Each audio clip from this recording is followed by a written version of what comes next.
Alright, I have finished all of the links. There's a small one, a large one, a small one, a large one, a small one, a large one, and I'm just finishing up the last link. Now the first link started with the tiny 15 rocals, size 15 rocals adjacent the bugle bead to end it, and that's the way I want to finish this one. So even though I've got the size 8 rocals everywhere else in this link, I'm going to end it with the tiny size 15 to bring in the right angle weave bugle bead that's going to sit on top and then finish this link. Alright, now I'm going to pick up one of the size 15 rocals on each needle, bring them down, pick up the last of the bugle beads, run it through again, and then pull both needles tight, and there is the end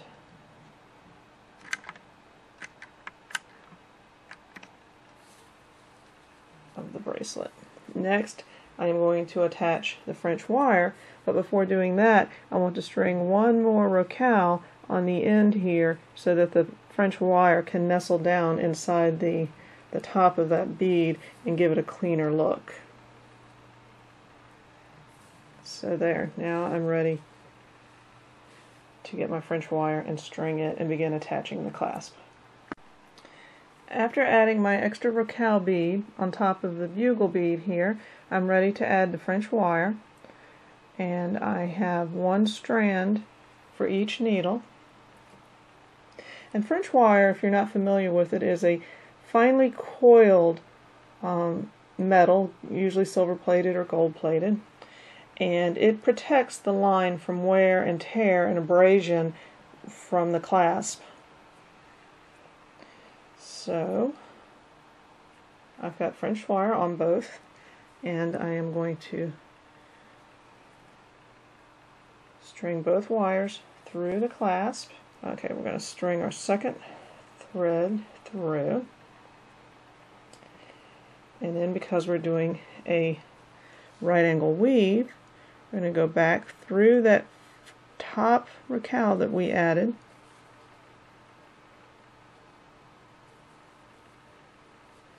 and through the bugle bead,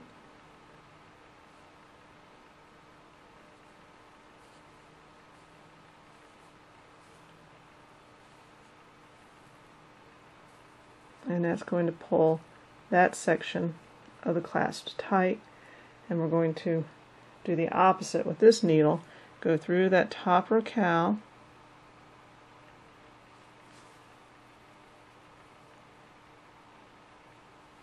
and then through the bugle bead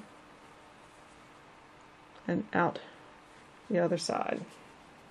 So when you pull it tight, pull both threads in the opposite directions, you have two loops of French wire attaching the clasp.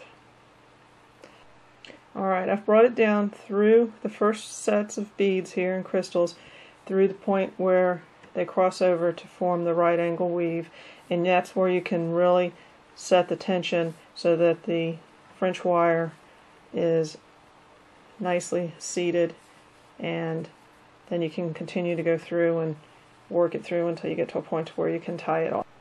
Okay, here's another view. You can see the almost finished bracelet laid out, and this is the end that I just attached the clasp to. And when I tie off for a right angle weave especially, I like to work one thread down and then work the other thread down a little further and wrap it around to where they both meet, and you can tie them off, and that helps to secure the tension, and it only means that you tie off once instead of twice, because you're tying both of them off right here together, and you're not tying one off on this side and one off on this side. So I think it makes for a nicer, more complete piece. It's finished off better, and it's more secure because both threads, again, the tension is being set for each of these links. I always use surgeon's knots to tie off, and I like to use thread burners because they cut the thread so close and you don't have any issues with strands not separating. Fireline and spider wire in particular don't necessarily cut very well with scissors. An X-Acto knife does a pretty good job, but that's not something you can really use in a delicate situation. So there, I've trimmed off the excess thread. Now I'm going to seal the knot with some GS Hypo Cement. I like to do that to just give it a little extra security. Alright, now attaching the clasp at this end of the bracelet used the ends of the thread, so you need to use some more thread to attach the second part of the clasp. I'll start right about here where this second link is, the big link, and I'll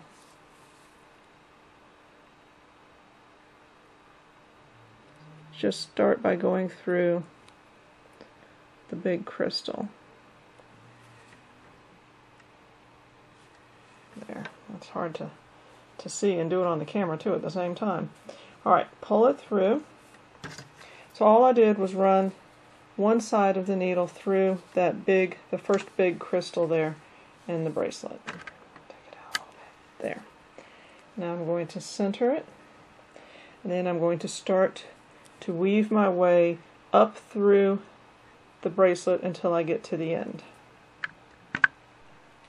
I've worked my way up through from this big crystal, the first one here in the center of the second link, all the way through, and now I'm to the point of running each needle through the top bugle bead in preparation for adding the French wire. And like I did on the other end, before I add the French wire, I'm going to add one small rocaille bead to each side so that the French wire can nestle in the top of that hole of that bead. I've got my French wire, and before I put my clasp down, I want to make sure that I'm aligning it correctly. And on this end, the bevel is on the right side, so I'm going to want the bevel to be on the left side on the other end so that the clasp will work properly. So let me slide it down, and making sure that the bevel is on the left side, then I am going to run the first needle through the clasp and the second needle through the left side, and then like I did on the other end, I'm going to come down and begin to weave back through to set the tension and the French wire. The earrings are made up of two links. Both are the short link or the small link format. The smallest link is made using the size 3 bicones with the size 15 rocailles and the 3mm bugle beads instead of the 6. And then the larger link is made using the 4mm bicones with the size 15 rocailles and that little 3mm bugle. And you just use one length of French wire to attach the earring to the ear wire, and just work the spider wire down through the earring and then tie it off. And for the month of March, here is the aquamarine bicone crystal bracelet and matching earrings. Since the bracelet and earrings were made using silver-plated French wire and sterling silver ear wires, they will tarnish. So when I'm not wearing the earrings and the bracelet, I store them in a baggie, and I use these 3M tabs that help prevent silver-plated and silver items from tarnishing. So this works out really well, and it keeps my silver plate and sterling silver ear wires looking shiny longer.